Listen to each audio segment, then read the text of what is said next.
वन्दे देव उमां पतेशुर्गुरं वन्दे जगत्कारणं वन्दे पन्नकभूषणं मृगद्रहं वन्दे पशूनां पतिं वन्दे सूर्यशशाङ्कवन्दिनयनं वन्दे मुकुन्दं प्रिया वन्दे भक्तजनार्तश्रियं वन्दे शिवं शङ्करः। बोलो शंकर भगवान की जय। मां पति महादेव की जय। श्रावण मास महात्म शिव महापुराण प्रथम अध्याय।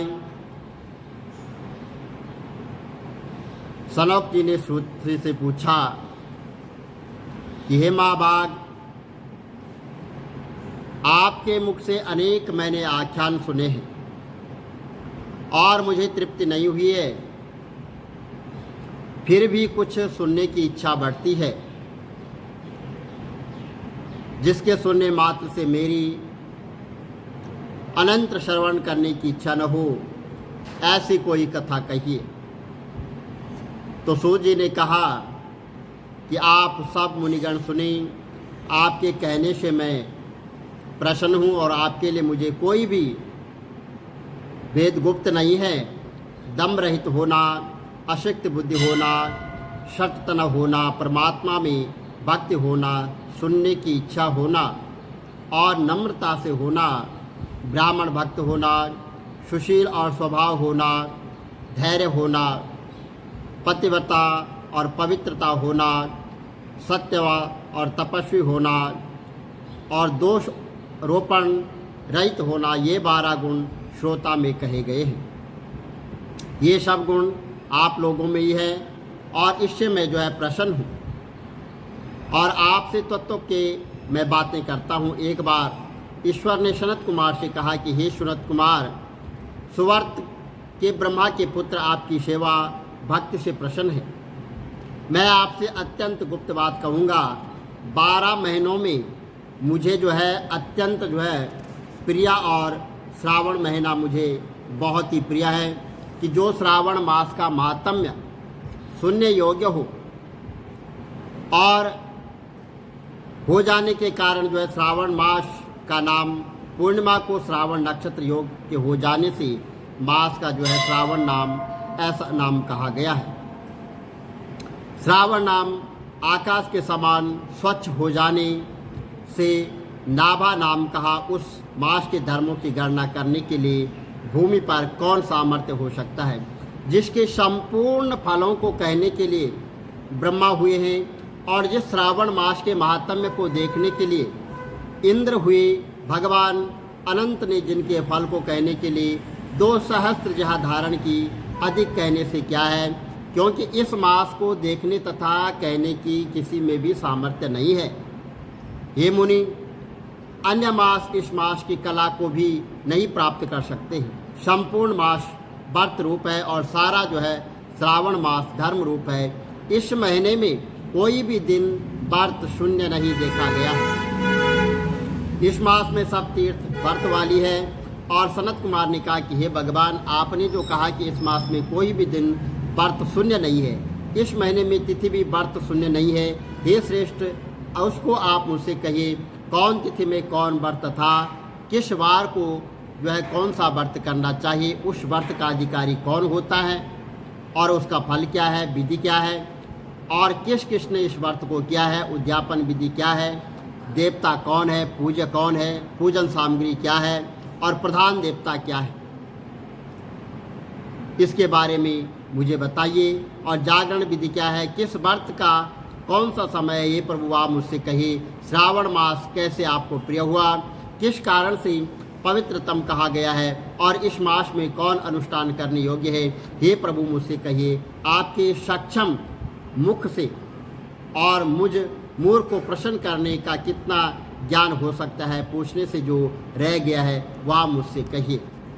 पुरातन जो है जो काल है उसकी कथा भगवान श्री वेद व्यास जी ने महाराज के शिष्य और परम पौराणिक श्री सूत महाराज जी से गंगा जी और काली नदी के संगम स्थल पर शंकर भगवान की नगरी में त्रिभुवनपति भगवान शिव जी की घोर तपस्या में लीन थे और उसी समय वहाँ पर महर्षि शौनकादिक अपने अनेक ऋषियों सहित वहाँ पर पधारे और श्री सूत जी ने कहा कि महाराज, जो भगवान शिव की उपासना में मग्न देखकर आपके हृदय में अत्यंत प्रसन्न हुआ हूँ और हाथ जोड़कर श्री सूत जी से प्रार्थना करने लगे कि हे प्रभु, हे दीनानाथ, आप हमारी भव बाधा दूर करो, हमारे अज्ञान का नाश करते हुए ज्ञान के चक्षु को खोलो और हमारा हृदय बड़े संशय से घिरा हुआ है। हे ज्ञानेश, आगे कलयुग आ रहा है जो घोर संकट का समय है और इस कलयुग रूपी अज्ञान में हमें मुक्ति का मार्ग बतलाइए। हम सभी ऋषिगण आपके चरणों की दर्शन करने के लिए आए हैं और सौभाग्यवश आपके दर्शनों को प्राप्त कर हम सुख का अनुभव करते हैं। हे मुनीश्वर, इस समय अत्यंत भयंकर पाप युक्त समय आ गया है और आगे भी इससे अधिक भयंकर समय आने वाला है। हमें ऐसा जान पड़ता है कि कलिकाल में जीव घोर पापी हो जाएंगे। जीव अपने सत्य सनातन धर्म को छोड़कर अधर्म करने लगेगा और वैदिक धर्म अनुसार न चलकर निंदित कार्य करके निंदा का पात्र बन जाएगा। प्राणी असत्यवादी, धन के लोलुप, सत्य कर्म रहित पाप कर्मों को करने लगेगा और कलयुग के प्रभाववश आदमी जाति कर्मों को छोड़कर एवं जप तप तीर्थ इत्यादि को भुलाकर केवल पाखंड करने को लग जाएगा। उनसे यम नियम तथा संयम कुछ भी न हो सकेगा। अज्ञान अनुसार होकर इंद्रियों के दास बनकर व्यभिचार आदि कुकर्मों में पड़कर पापमय जीवन व्यतीत करने लगेगा। सत्य को त्याग कर धर्म को छोड़कर असत्य को ग्रहण करेंगे और सारी वर्ण व्यवस्था अस्त व्यस्त हो जाएगी। ब्राह्मण अपने कर्मों को छोड़कर क्षत्रिय वैश्य तथा शूद्रों के कर्मों को करने लगेंगे। इसी प्रकार क्षत्रिय वैश्य भी अपनी जातीय कर्मों को छोड़कर अपनी जाति कर्तव्य को भुला देंगे।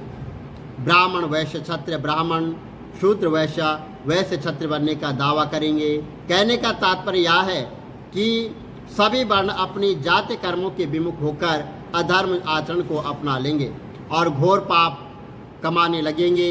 देव, गुरु, काम, क्रोध और अहंकार में फंसकर पाप रूपी अथा सागर में डूब जाएंगे। शूद्र वो यज्ञोपवीत धारण करेंगे और ब्राह्मण कहलाएंगे। इस प्रकार पाप ताप से पीड़ित होकर अपनी आयु को कम कर लेंगे। शूद्र मंदिरों में घुसने का प्रयत्न करेंगे। ब्राह्मण वैश्य मांस मदिरे का पान करने लगेंगे। क्षत्रिय वैश्यगामी और कुसंगी और भ्रष्टाचारी होंगे और स्त्रियां अपने पुरुषों को छोड़कर पर पुरुष तथा अपनी स्त्रियों को छोड़कर अन्य स्त्री पर काम वश पाप के भागी होंगे। वैश्य सत्यवादी नारी बनने का दावा करेगी तथा सती और स्त्री दोनों लाछन युक्त हो जाएगी। पिता और पुत्र, माँ बेटी, गुरु शिष्या का निराधार करने लगेंगे। जप तप शील बिल्कुल नष्ट हो जाएंगे। पुरुष स्त्रियों को अपने भोग विलास की वस्तु समझकर उसका भोग करेंगे। ब्राह्मण केवल यज्ञोपवीत से माने जाएंगे। चतुर व्यक्ति अपने दंभ तथा चालांकी से पूजे जाएंगे और श्रृंगार केवल कली पूजा की 3 सामग्रियाँ कंदा, शीशा और सुरमेदनी, बालों को संवारना ही होगा। पाप कर्म करके अपने परिवार का पालन करने वाला ही व्यक्ति धनवान तथा बुद्धिमान समझा जाएगा। तीर्थ यात्रा करना पाप समझा जाएगा।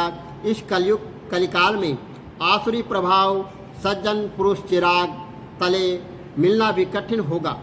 दुष्ट सज्जन और सज्जन दुष्ट वह समझा जाएगा। इस कारण हे प्रभु, कलयुग में प्राणी मात्र सतगति को किस प्रकार प्राप्त होंगे, इसलिए आप हमको अपने ज्ञान द्वारा हमारा मार्गदर्शन कीजिए, जिससे हमारा तथा सभी मनुष्यों का कल्याण हो जाए। हे भगवान दयालु गुरु, अपने शिष्यों से गूढ़ भी भेद नहीं छिपाते हैं, फिर आपके समान इस संसार में कोई दूसरों का उद्धार करने वाला भी नहीं है। आप भगवान श्री वेद व्यास जी महाराज के प्रिय शिष्य हैं और आपने उनसे सभी वेद पुराणों के सार को ग्रहण किया है, सो ही ज्ञानेश हमारे इस अज्ञान रूपी अंधकार को दूर करके इस आने वाले कलिकाल में पापमय समय से बचने का उपाय को हमको समझाकर हमें मुक्ति के सदमार्ग में बताइए, जिससे हम सभी जीवों का कल्याण हो जाए। हे प्रभु, हमारे इस संशय को दूर करो।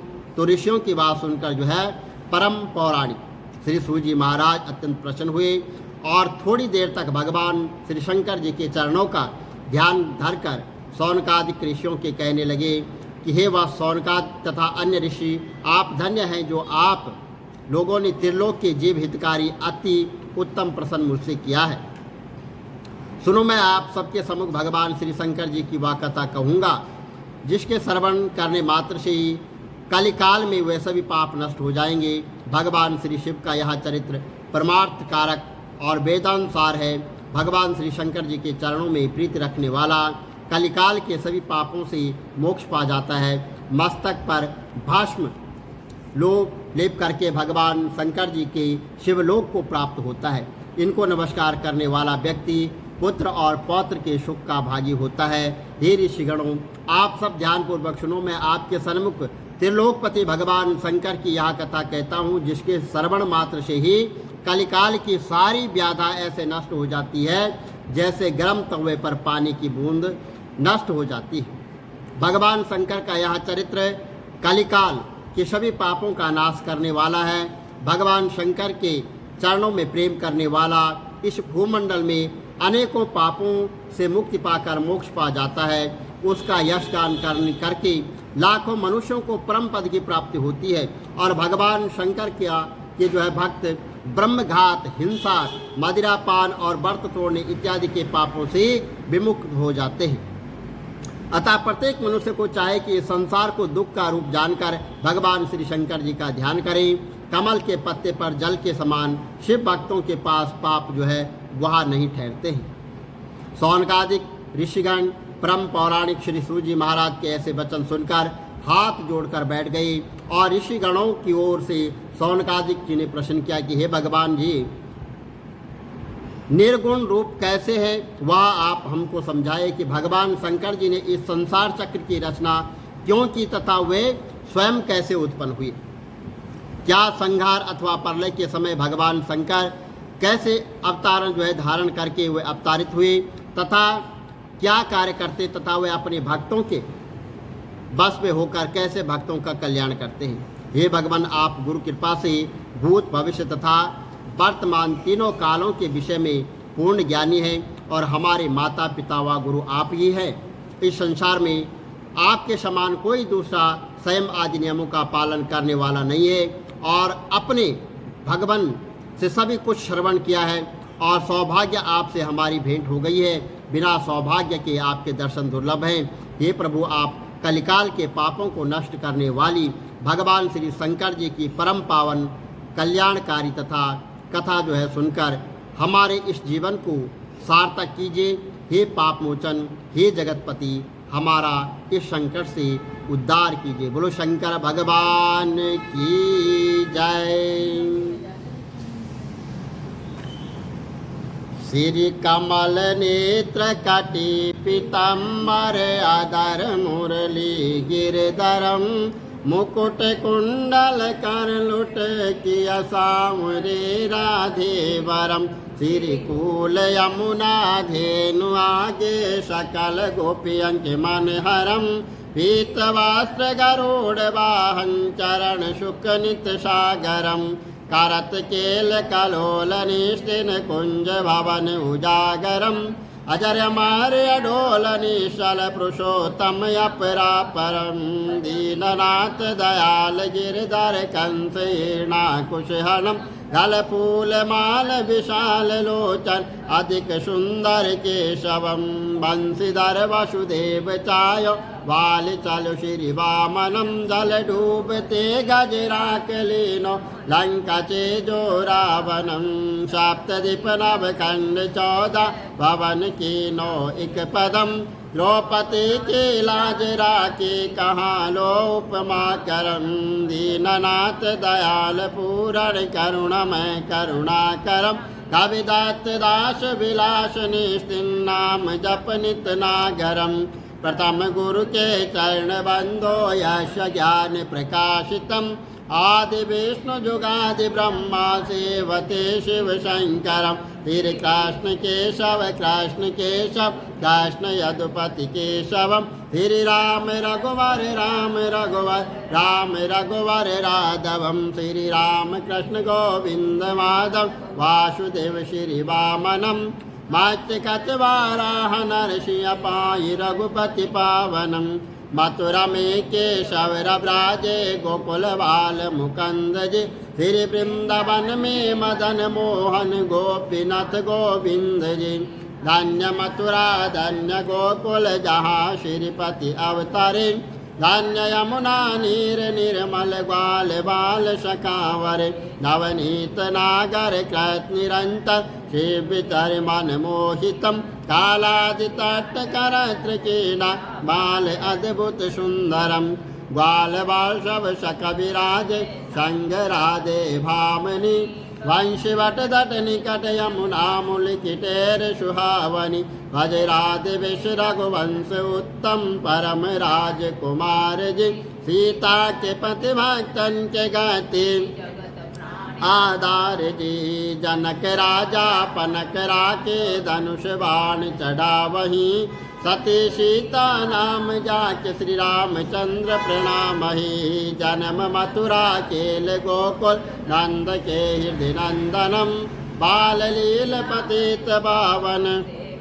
वसुदेवकम श्री कृष्ण कलिमल हरण जाके जो भजे हरि चरण को भक्ति अपनी देव माधव भव सागर के तरण को जगन्ना जगदीश स्वामी श्री बद्रीनाथ विशंबरम द्वारिका के नाथ श्रीपति केशवम प्रणावयम श्री कृष्ण अष्टपद पढ़त निस्तिन विष्णु लोक सगच्छतम श्री गुरु रामानंद अवतार स्वामी कविदत्त दास समाप्तवम श्री कमल नेत्र समाप्तवम विष्णु भगवान की जय शंकर भगवान की जय।